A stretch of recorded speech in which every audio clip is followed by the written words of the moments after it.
색깔 있는 인터뷰 시작하겠습니다. 지난 주말 100만 촛불이 광화문 광장을 가득 메웠습니다. 내일 청와대에서는 여야 영수회담이 열릴 예정인데요. 그야말로 긴박한 한 주가 또다시 시작된 것 같습니다. 그렇지만 우리 국민들은 벌써 2달째 박근혜 최순실 국정농단 게이트로 몸살을 앓고 있는 상황인데요. 오늘은 저희가 스튜디오를 서울시청사로 잠시 옮겼습니다. 오늘은 박원순 서울시장을 만나 뵙고 현 시국에 대해서 함께 대화를 나눠보도록 하겠습니다. 시장님 반갑습니다. 네, 반갑습니다. 네, 하도 뉴스가 쏟아져가지고요. 오늘 인터뷰는 아무래도 뉴스를 중심으로 진행을 좀 해야 될 것 같습니다. 방금 전에 뉴스 속보가 하나 떴는데요. 추미애 대표가 오늘 오전 제안한 여야 영수회담을 청와대에서 즉각 수용하겠다. 그래서 내일 영수회담이 예정이 된 상황입니다. 어떻게 보십니까?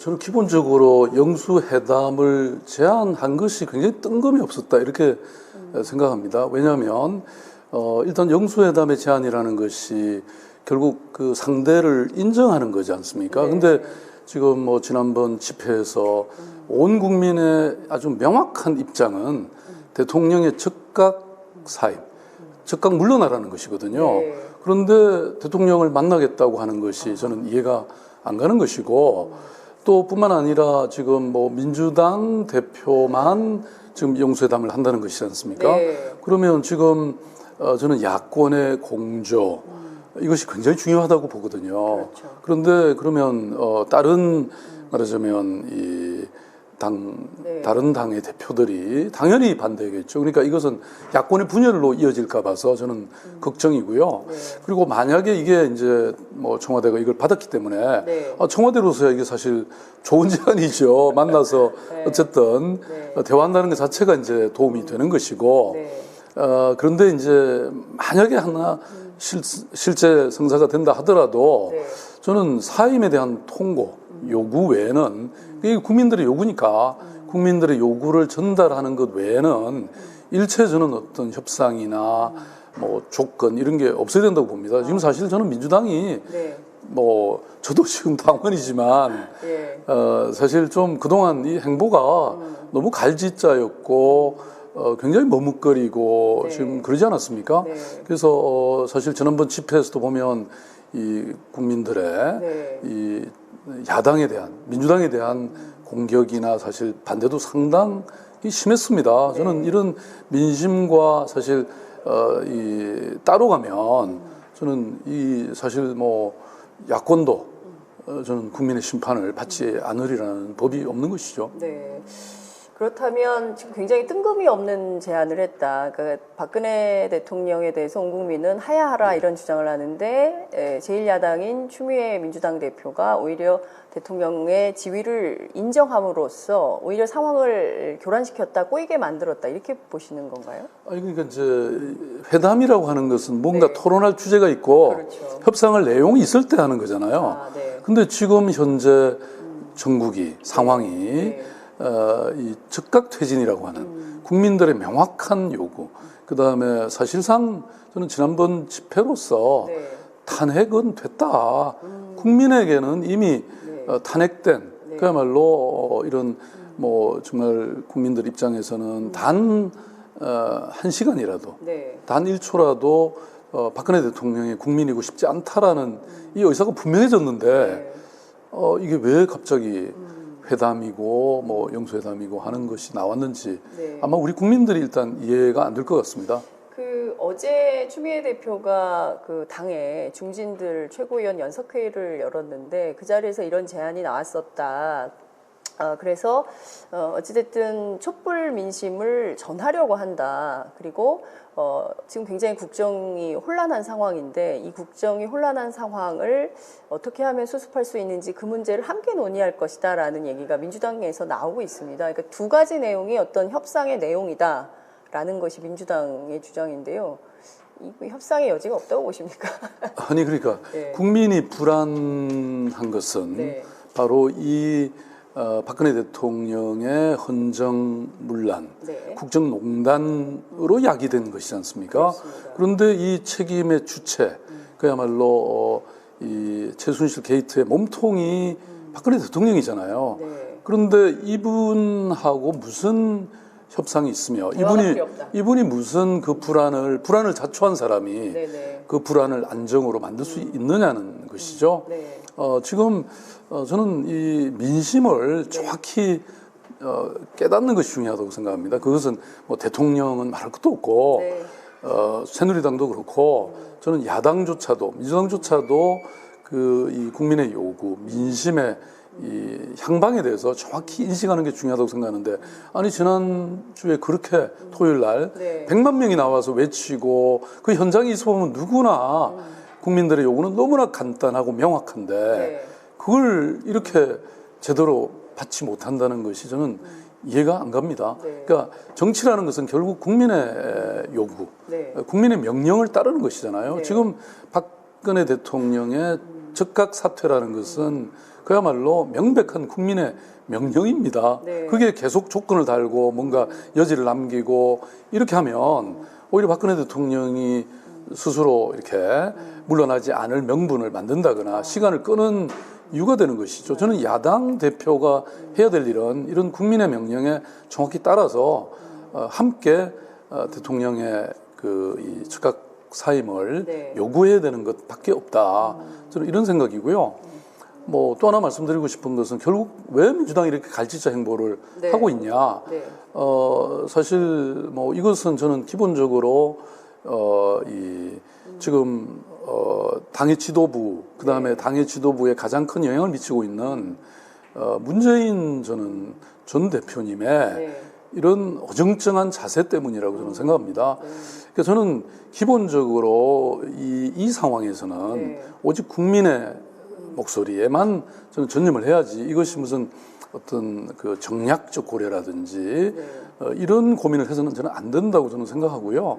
그 국민들이 바라는 것은 지금 사실 뭐 저는 단순히 이 대통령의 즉각 사임은 물론이고 더 나아가서 새로운 시대, 새로운 정치 질서를 만들자고 하는 것이지 않습니까? 그렇죠.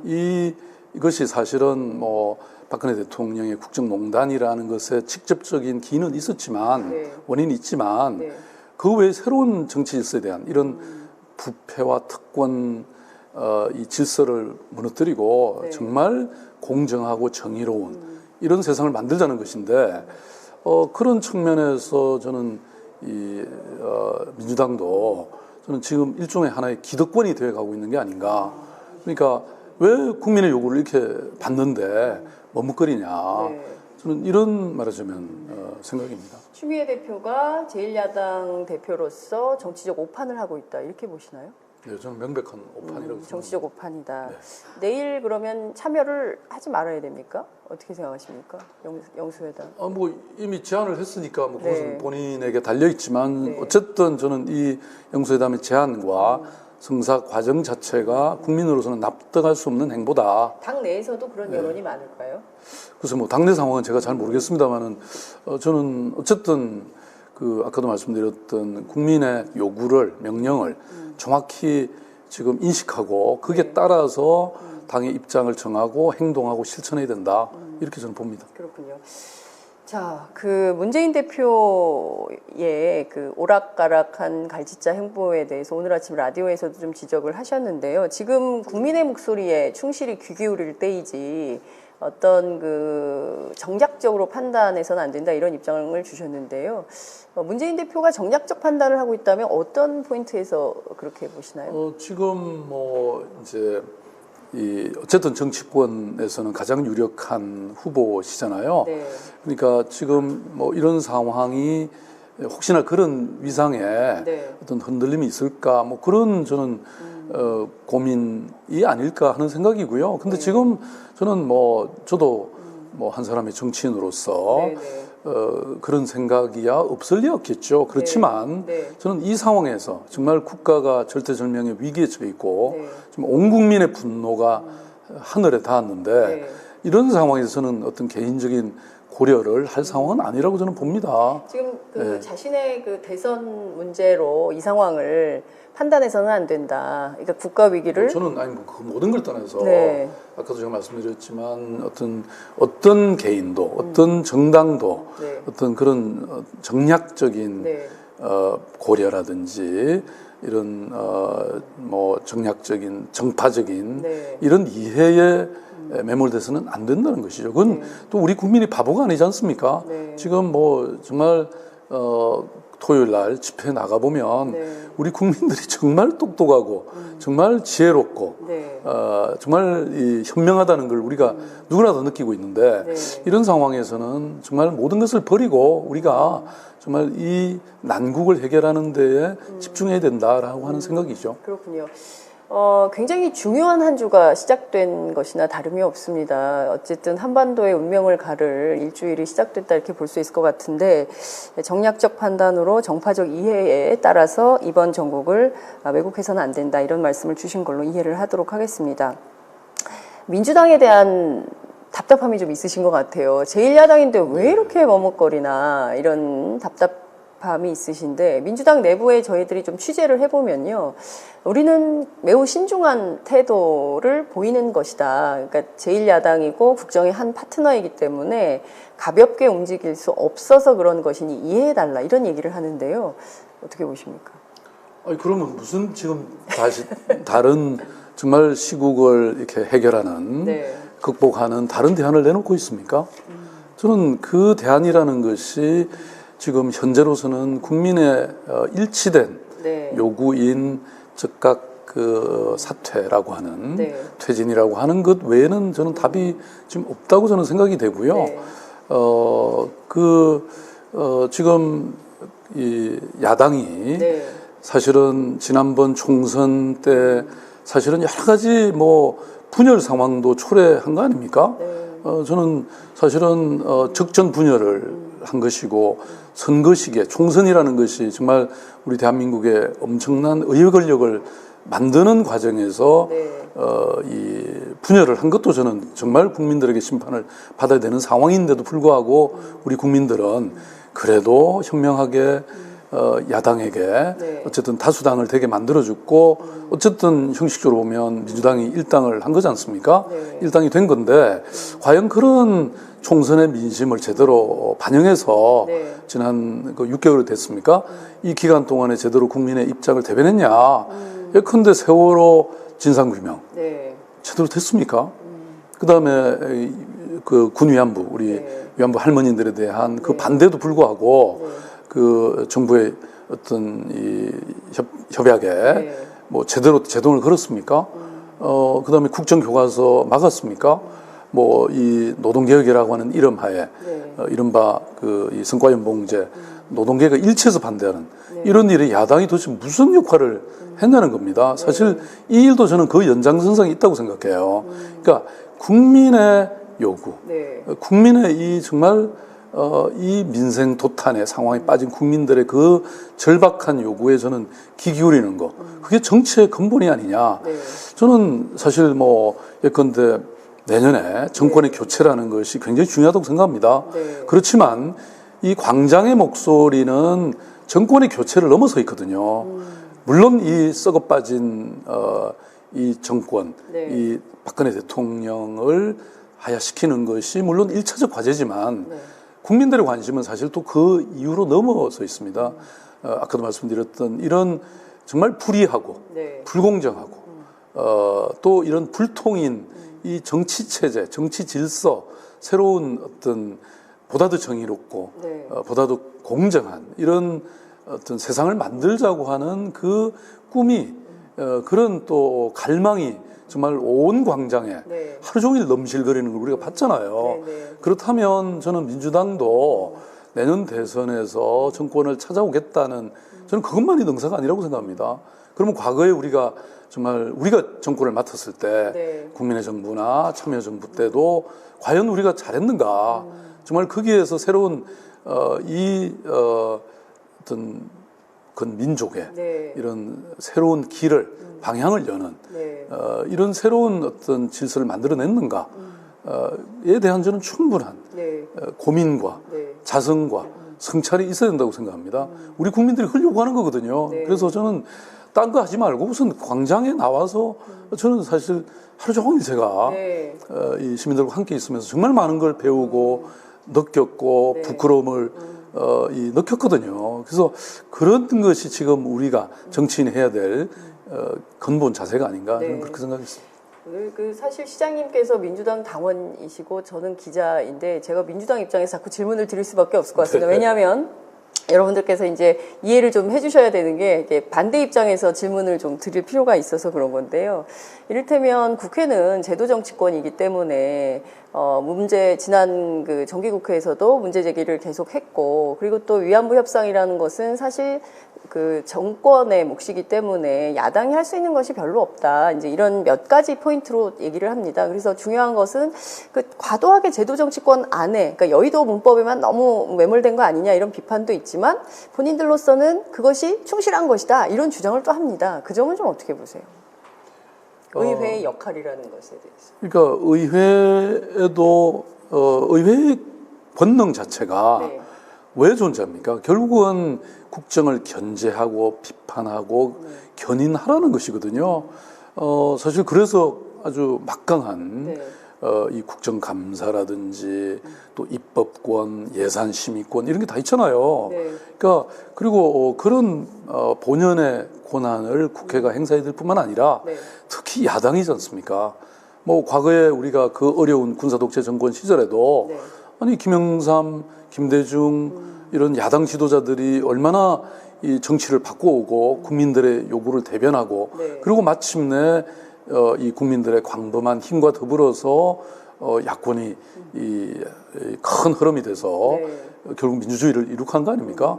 지금 그러면 아니 그 뭐 법률이라든지 이런 것에 매여 갖고 지금 국회에서 뭐 내 할 일 다 했다라고 하는 것으로 저는 국민에게 결코 변명이 안 된다는 거죠.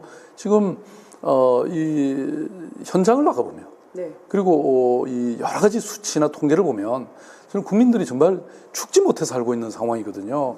아니 경제는 지금 거의 뭐 경제 성장의 동력이 완전히 식었지 않습니까? 그다음에 민생의 도탄 보십시오. 지금 뭐 실업률이 사상 최악이고 특히 청년 실업률이. 그다음에 1200조의 이 가계부채. 이 지금 국민들이 무거운 짐을 지고 지금 그냥 허덕허덕 걸어가는 고난의 강을 건너는 지금 이런 상황인데 아니 지금 뭐 그런 국회에서 뭐 우리 할 일 다 했다 이렇게 말씀하시는 게 국민들의 공감을 받을 수 있겠습니까? 그리고 지난번 총선에 그렇게까지 해드렸으면 정말 저는 우리 야당 국회의원들은 목숨 걸고 저는 투쟁해야 된다고 생각합니다. 아니 서울시장이 지금 이러고 있는데 서울시장은 사실 뭐 어찌됐든 행정가이기 때문에 사실 길거리에 나서는 게 한계가 있습니다. 근데 저도 지금 촛불 들고 있잖아요. 매일 밤. 미치겠네 정말 제가 이런 소리 하게 될 줄은 꿈에도 몰랐습니다. 그러니까요. 제가 그 얼마 전에도 이 자리에서 시장님 인터뷰를 했었는데 그때하고 정말 그 잠옷 비교가 되는 말씀들을 주고 계십니다. 지금 그러니까 제1야당인 민주당은 새누리당과 협상할 게 아니라 또 박근혜 대통령과 협상할 것이 아니라 모든 걸 다 내려놓고 광장에 나와서 국민과 함께 어깨를 걸고 연대해서 이 국면을 바꿔라 이런 메시지이신 거죠? 저는 국민을 이기는 정치는 없지 않습니까? 지금 이 긴박한 상황, 이 국가적 위기 속에서 저는 국민과 함께 하지 않는다면 그건 정치인의 본분을 저는 버리는 것이다 이렇게 저는 생각하고요. 뭐 우리가 사실은 뭐 지금 헌법이 굉장히 국민들에게 잘 알려져 있더라고요. 김재동 씨가 너무 설명을 잘해줘가지고 맞습니다. 공부가 너무 쏙쏙해요. 그리고 제가 그날 광장에서 저도 이제 아니 거기 모인 국민들이 하도 저한테도 뭐 요구를 해서 아니 뭐 제가 나타나니까 막 보니까 수백 명이 그냥 저절로 모여 있더라고요. 그래서 다들 뭐 앉겠다고 얘기 듣겠다고 얘기를 하라고. 그래서 제가 이제 시작이 아니 대한민국 헌법이 뭐냐, 특히 헌법 제1조 제가 대한민국은 하니까 다들 민주공화국이라고 아주 누구나 다 외쳤고 그다음에 대한민국의 주권은 그랬더니 모두가 국민으로부터 나온다. 그다음에 뭐 모든 주권은 국민으로부터 나온다. 이게 딱딱 뭐 그대로 호응이 되듯이 이 국민의 이 요구는 네.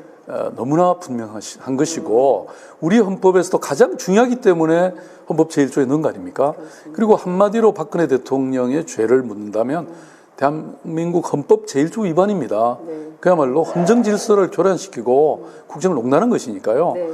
그런데 그것은 결국 모든 주권자인 국민의 명령은 모든 헌법기관, 네. 모든 선출직 공직자, 모든 공무원이 따라야 된다는 것이죠. 그보다 더 중한 가치는 없고 중한 명령이 없다는 것입니다. 알겠습니다. 어쨌든 영수회담에 대해서는 이 정도로 마무리를 하도록 하고요. 국민들이 가장 궁금해하는 것은, 그러니까 일단 앞서 말씀해 주신 대로 더 이상 저분을 우리 대통령으로 인정하기 어렵다, 곤란하다, 이런 것이 사실상 다 천명이 됐고 말씀하신 대로 이미 탄핵은 되었다. 이렇게 볼 수도 있는데, 물리적으로 이제 계속 그 안에 계시니까요. 사퇴를 하라고 요구하지만 또 어제 청와대의 메시지를 보면 대통령으로서의 역할을 충분히 하고, 국정에 문제가 없도록 하겠다, 이런 입장을 내놓고 있습니다. 이런 태도는 좀 어떻게 보세요? 그러니까 대통령의 네. 태도는 네. 지금 대통령은 이미 말하자면 탄핵된 거라고 저는 생각합니다. 네. 국민들의 입장에서 보면 네. 어제 100만의 시민들이 국민들이 대표해서 외친 것이 네. 이미 탄핵이 됐다는 선언이라고 저는 생각해요. 네. 그런데 지금 이 대통령을 잘하겠다라고 하는 것은 그야말로 동문서답이고 우이독경이고 도대체 이런 민맹의 지금 소리를 하고 있는 거죠. 네. 그러니까 말하자면 아까도 말씀드린 것처럼 국민들의 목소리는 박근혜 대통령 아래에서는 한시도 우리는 그녀의 네. 국민이고 싶지 않다. 그 다음에 지금 우리가 총리 한 사람 네. 바꾸려고 촛불 들었냐. 네. 또 이 지금 썩어빠진 부패 특권의 정치 질서, 네. 이런 국정 밑에서 우리는 국민 노릇 안 하겠다. 어떤 새로운, 그야말로 그건 앙신 레짐이고 네. 새로운 정치 질서를 우리는 원한다라고 하는 것이 분명히 표출이 된 거지 않습니까? 네. 그렇다면 대통령이 그나마 저는 할 수 있는 유일한 애국심의 반론은 저는 즉각 사임하는 것이라고 생각합니다. 언제까지 결단해야 된다고 보세요? 지금 지난 주말에 100만이 나왔는데도 일요일 날 전혀 예상치 못한 답변을 하셔가지고, 저는 이렇게 국민의 목소리를 듣지 않으면 네. 계속 저는 궁지에 몰리고 결국은 최악의 상황에 몰린다고 생각합니다. 네. 아까 말씀드린 것처럼 저는 어떤 이 국가의 최고의 리더십은 네. 저는 그래도 그 어떤 순간에도 저는 품위를 좀 지켰으면 좋겠습니다. 그러니까 국민들의 목소리에 네. 항복하고 정말 내가 과거의 잘못을 인정하고 그리고 사퇴하는 그런 것이어야지. 네. 만약에 지금 계속 이렇게 가면 네. 저는 나중에 정말 어떤 파국과 우리 국민들도 바라지 않는 그런 결과가 저는 올 수도 있다고 생각합니다. 많은 국민들이 지금 이 상황을 12.6하고 비교를 하는 분들이 계세요. 그야말로 극단의 상황에 놓이게 되면 어떻게 되는 것이냐, 이런 우려를 굉장히 많이 하고 있는데요. 지금 이 상황을 좀 갈등 상황을 풀려면 몇 가지의 좀 제도적 노력도 좀 필요할 것 같은데요. 국회 안에서는 여러 가지 얘기들이 나오는 것 같습니다. 탄핵 검토위를 만들자, 즉각적인 비상시국 전원위원회를 소집해서 총리 대행, 권한 대행을 뽑자, 이제 여러 가지 수순들이 나옵니다.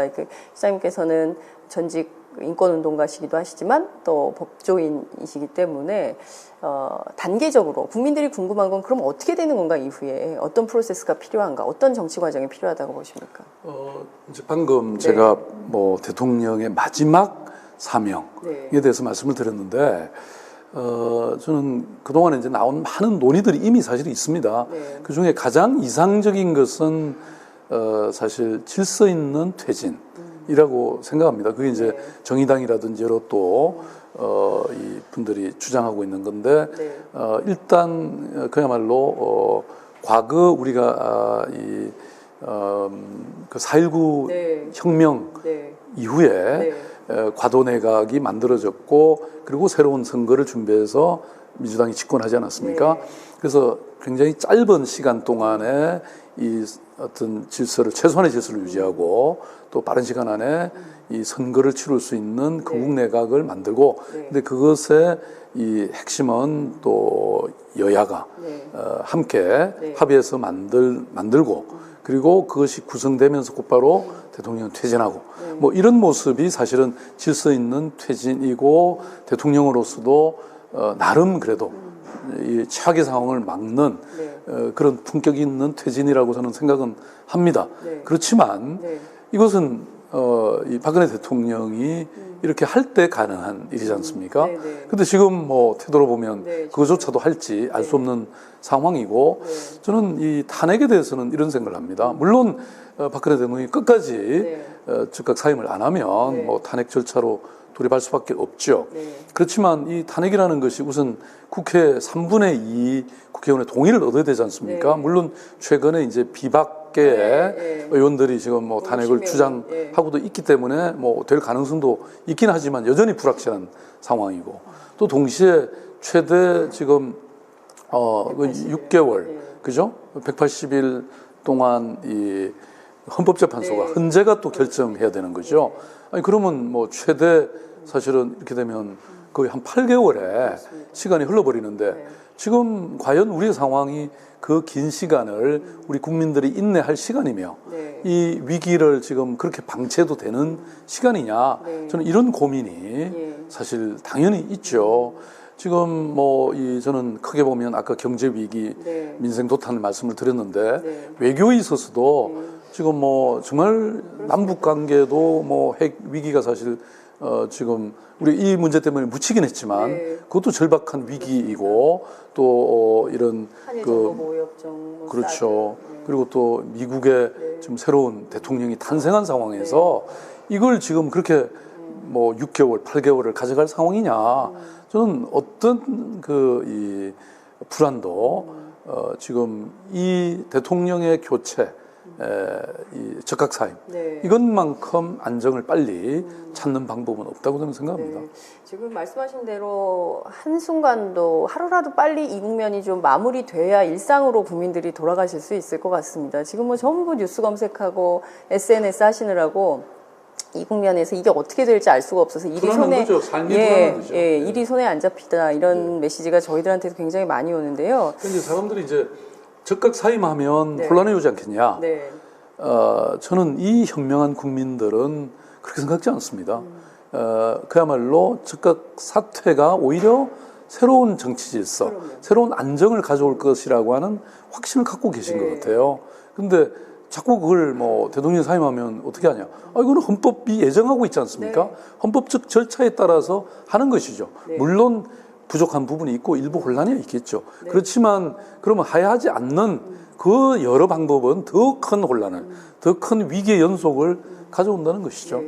말씀하신 대로 지금 보면 그 거국 내각을 구성해서 새로운 총리를 뽑아야 된다 이런 말씀 주셨는데 지금 당장 박근혜 대통령이 퇴진을 하게 되면 황교안 총리가 대통령 권한대행을 하게 되는 거죠?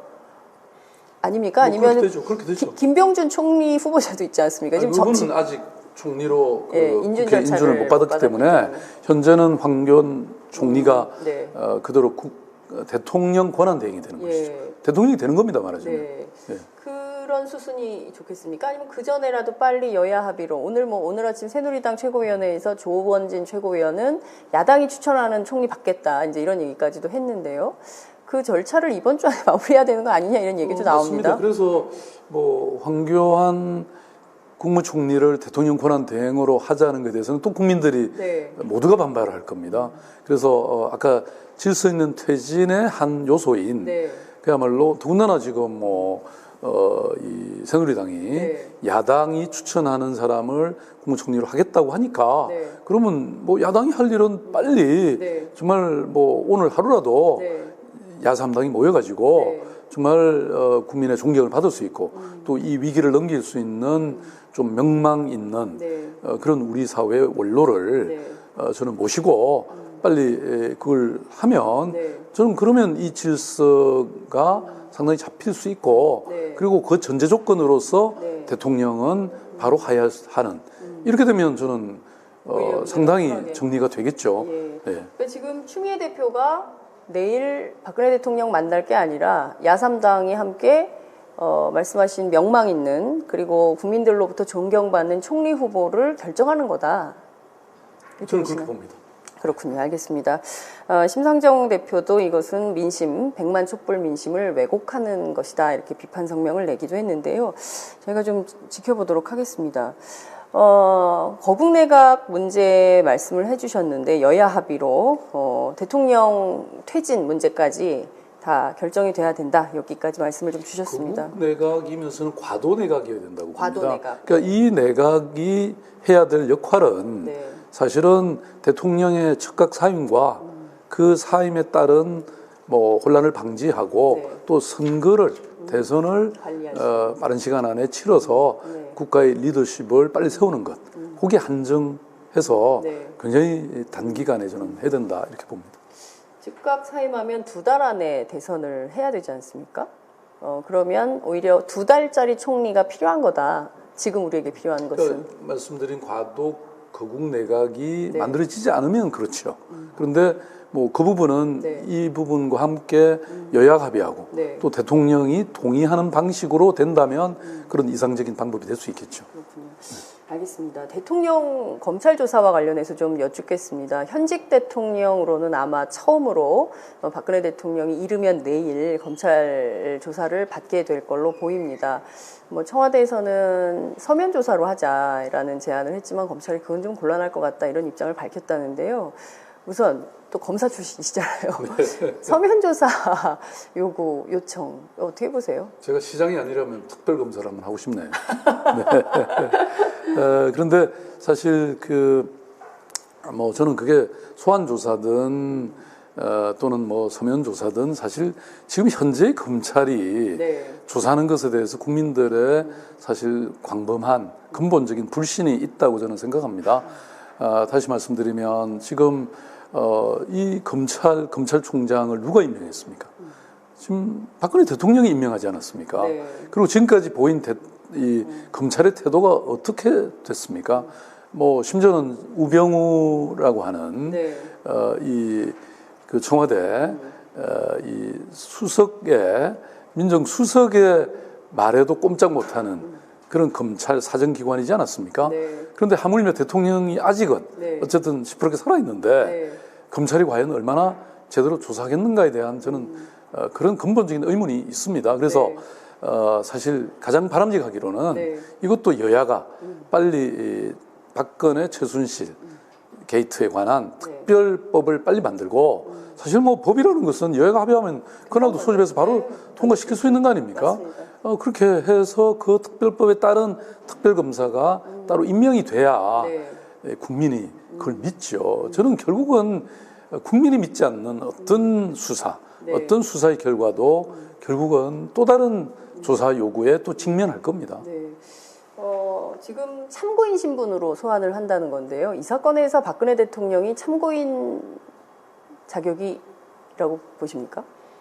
뭐 지금 이미 언론이 네. 보도한 네. 그리고 많은 사람들이 정언한 것만으로도 아까도 제가 말씀드린 것처럼 그냥 몇 개 실무적인 뭐 형법상의 죄를 의율할 적용할 게 아니고 사실은 뭐 저는 헌법 제1조 위반 사건 아직 대한민국 그런 일이 없었지 않습니까?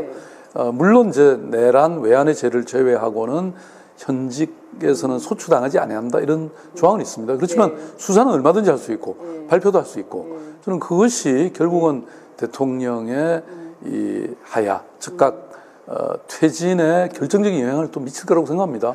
왜 우리가 미국의 그 닉슨 워터게이트 사건 보면 사실 어찌 보면 형식적으로 보면 그 좀 도둑 그냥 사건이었거든요. 근데 그걸 계속 본인이 거짓말하고 이 분식하다가 결국은 의회에서 탄핵 의결에 착수하니까 곧바로 사임을 했죠. 그래서 저는 사실 뭐 이런 상황, 적어도 우리 역사상 대통령이 검찰에 불려가서 조사받는다는 것, 이게 너무나 창피한 일이죠. 그는 본인에게도 창피하고 우리 국민들 그걸 바라보는 국민들도 정말 창피하고 수치스럽잖아요. 세계가 다 네. 보고 있습니다. 그 뉴욕 타임즈에 왜 그런 이 만평이 하나 나왔잖아요. 이 박근혜 대통령의 뇌에 사다리를 타고 올라가서 이렇게 보니까 그 안에 최순실이 딱 앉아 있었다는 거 아닙니까? 이제 대통령이 도대체 어디 가서 이제 정상회담을 하고 국제회의에 참석할 수 있겠습니까? 에이펙도 못 갔습니다.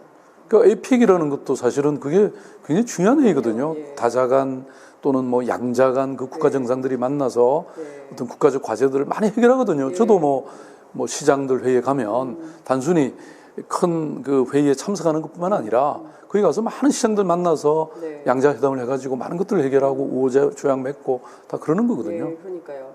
지금 앞서 말씀하신 대로 내일 조사를 받는 이유가 뭐냐. 이를테면 19일 날 그 최순실 씨에 대한 첫 번째 공판이 시작되는데 그 공소장이 나올 텐데 그 공소장 안에 박근혜 대통령이 어떻게 표현될 것인가도 초미의 관심사인 것 같습니다. 네. 그 만약에 이제 거기에 피의 사실이 좀 나오면 뭐 그 신부는 당연히 피의자로 전환해서 조사해야 되는 거 아니냐라는 얘기도 나오는데요. 그 전직 검사의 감으로 볼 때 박근혜 대통령 구속 조사의 필요성이나 이런 것은 안 보이십니까? 지금 대통령 신분으로서는 아까도 말씀드린 것처럼 소추되지 않으니까 그렇죠. 뭐 지금 당장 그런 일이 벌어지지는 않겠죠. 그렇지만 아까도 제가 말씀드린 것처럼 이것은 사실 법률의 문제를 넘어섭니다. 이미. 예, 저도 뭐 법률가이지만 이 우리가 법 철학을 공부할 때 늘 배우는 게 이 합법성이라고 하는 리얼리티라고 하는 이런 문제도 있지만 또 늘 이 어떤 법의 정당성 이라는 게 있습니다. 리지티머시라고 하는 정통성. 말하자면 지금 이 문제는 아까도 말씀드렸지만 헌법 제1조 위반죄라고 한다고 하면 그것은 정말 뭐 어떤 법으로 따지기 힘든 뭐 본인이 지금 안 물러나니까 지금 이런 그렇죠. 조치가 있는 것인데 저는 정치적으로 이건 탄핵되고 정치적으로 기소되고 정치적으로 사임해야 되는 정치적인 사건이다. 이걸 뭐 그냥 일반 우리 범죄인들한테 적용하는 그런 것으로 지금 해서는 안 된다. 그것은 우리 국민 모두가 지금 피의자의 석에 오르는 거나 마찬가지예요. 이런 창피하고 정말 수치스러운 일이죠. 네. 김재동 씨가 그러더라고. 이게 내란이 아니고 뭐냐. 뭐 총 들고 싸워야만 내란이냐. 이 온 국민들이 이게 광장으로 나와가지고 생업을 포기하고 이렇게 외치는 게 이게 바로 내란 아니냐. 김재동 씨가 말은 잘하네요. 그러니까요.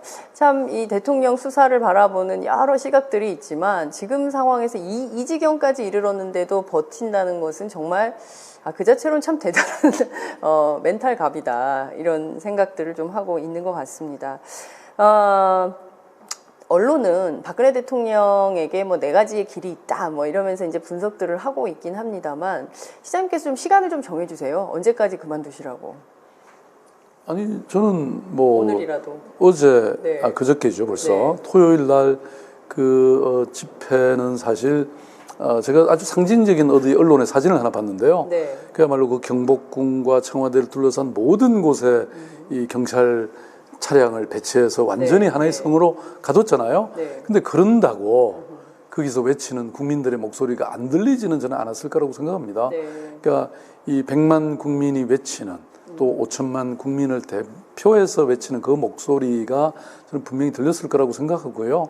그게 글쎄요. 저는 뭐 사실 뭐 정치라는 것에 늘 이렇게 한번 본질을 철학을 한번 생각해 보면 제가 좋아하는 말이 수가제주 역가복주라는 말이 있거든요. 그러니까 물이라는 것은 배를 띄울 수도 있지만 또 동시에 그 배를 뒤집을 수도 있다는 것이거든요. 그것은 사실 뭐 우리 어떤 이 동양과 서양의 우리 인류의 역사 속에서 사실 국민들의 지지를 못 받는 사람은 늘 쫓겨났습니다. 그게 뭐 맹자의 그런 그 왕도론이라든지 뭐 이런 어떤 그 철학이기도 하죠. 그 옛날 중국에도 또 황제도 결국 국민들에 의해서 쫓겨나는 일들이 많았지 않습니까? 결국 민심이 천심인 것인데 저는 뭐 이 상황에서 어떤 그 뭐 대통령 박근혜 대통령은 말할 나위도 없고 모든 정치인들이 이 우리의 어떤 정치라는 본질에 대해서 한번 깊이 성찰할 필요가 저는 있다고 생각합니다. 알겠습니다. 이렇게 박근혜 대통령 뭐 즉각 사임, 탄핵 이런 정국인데 매우 혼란스러운 상황인데도 또 국방부는 또 외교부에서는 또 다양한 일들을 막 벌이고 있습니다. 위중한 일이라서 좀 점검을 해봐야 될 것 같은데요.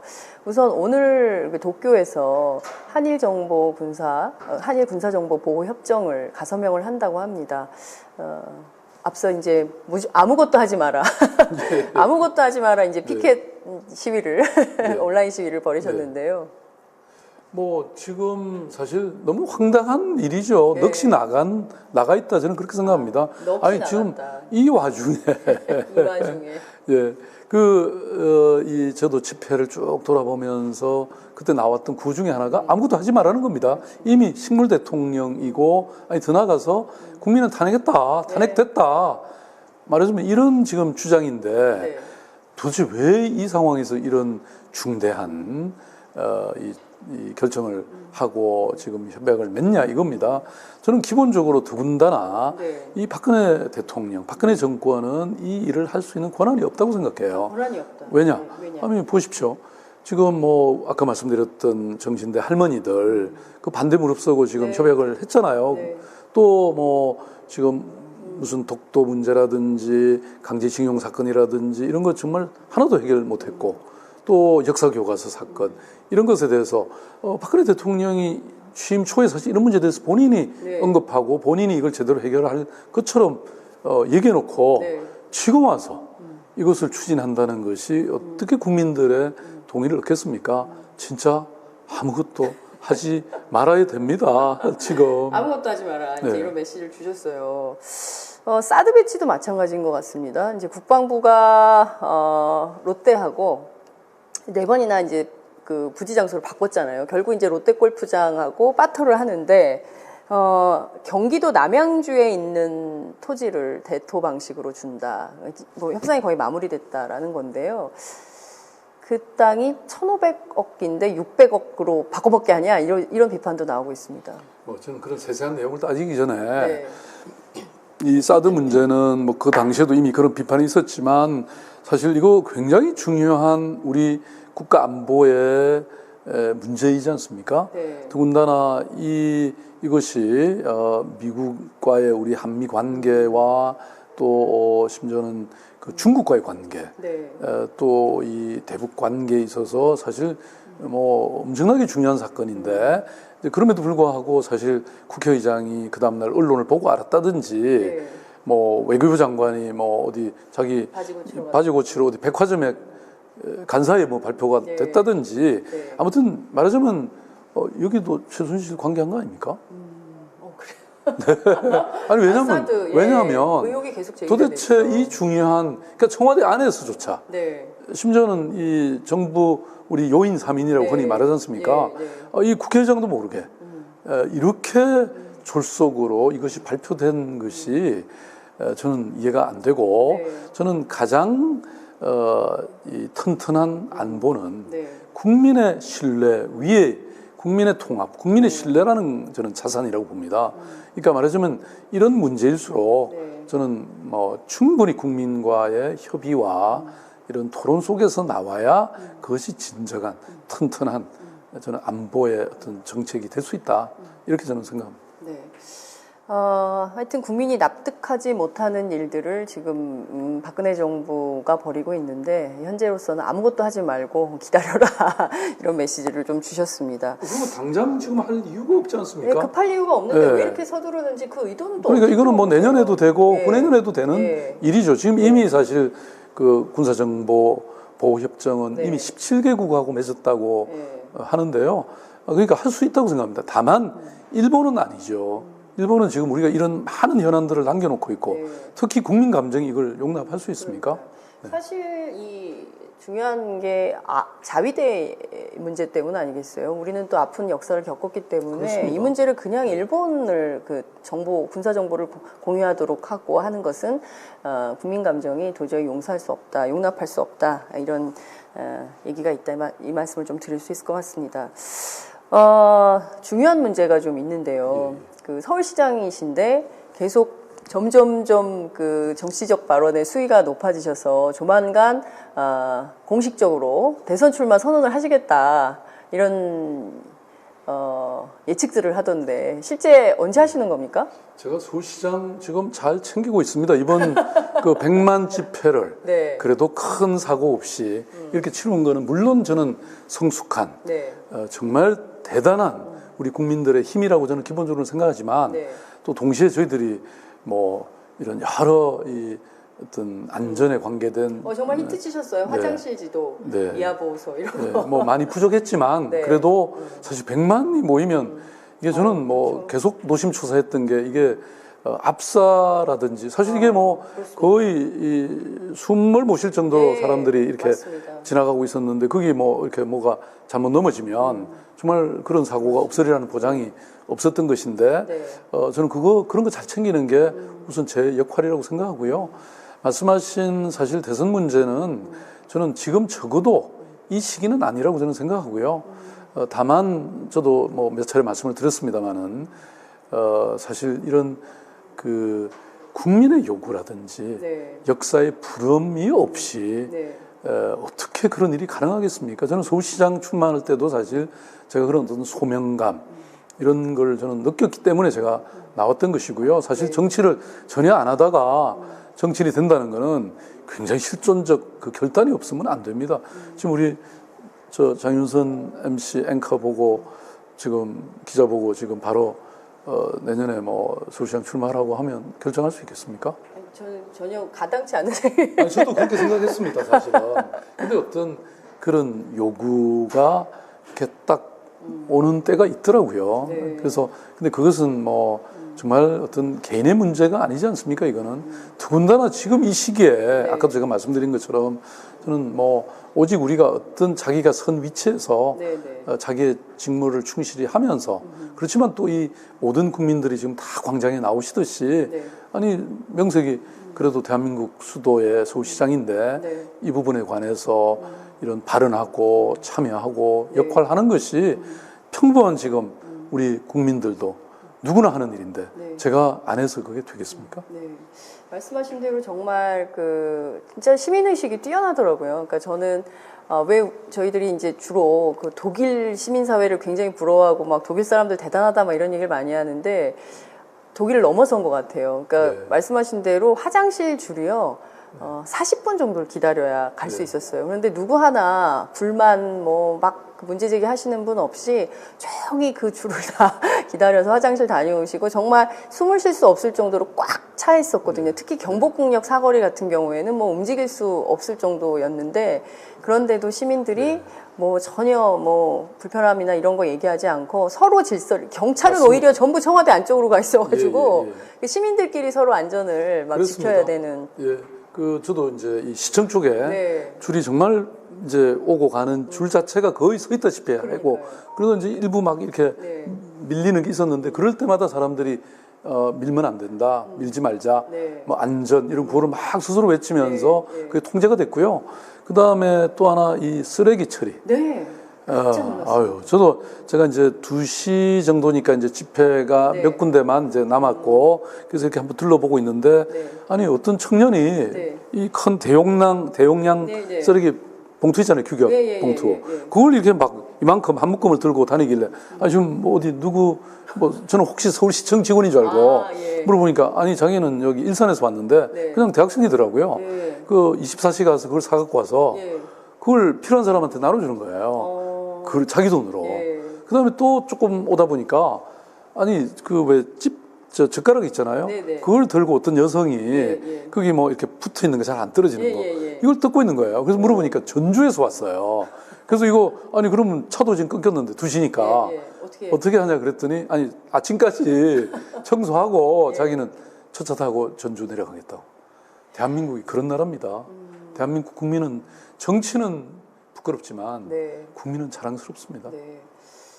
이 훌륭한 국민들이 정치인들을 잘 뽑아야 되는데 이렇게 뽑아놓으면 이상한 상황이 벌어지는 그래서 건지. 저는 이번 이 이 광장이 네. 서울광장, 그 광화문 광장이 저는 단순히 박근혜 대통령 한 사람의 하야를 주장하는 집회는 아니다. 네. 저는 정말 우리 모두가 네. 정말 하나라는 사실.